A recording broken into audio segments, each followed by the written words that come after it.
अध्यक्ष महोदय, या निमित्ताने एक दुसरा मुद्दा, आपण प्रधानमंत्री आवास योजनेलाही मदत करतो।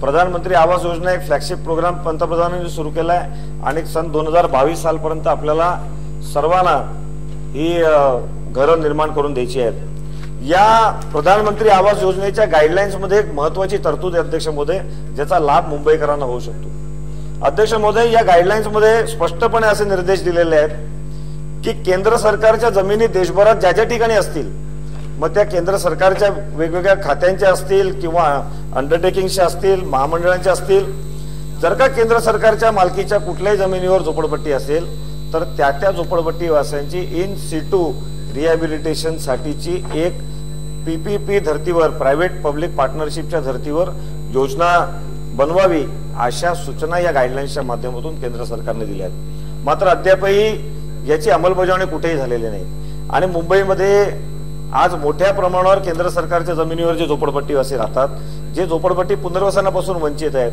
त्यांना या गाईडलाईन्सचा लाभ होऊ शकतो आणि त्यामुळे महाराष्ट्र राज्य सरकारच्या गृहनिर्माण खात्याने यात पुढाकार घ्यावा, केंद्र सरकारसोबत या गाईडलाईन्सच्या माध्यमातून आणखीन पुढचं पाऊल टाकावं, जेणेकरून मुंबईमध्ये तर ही पीपीपी योजना आपल्याकडे SRAच्या माध्यमातून तयार आहे आणि त्यामुळे आणखीन वेगळं करण्याची आवश्यकता होणार नाही।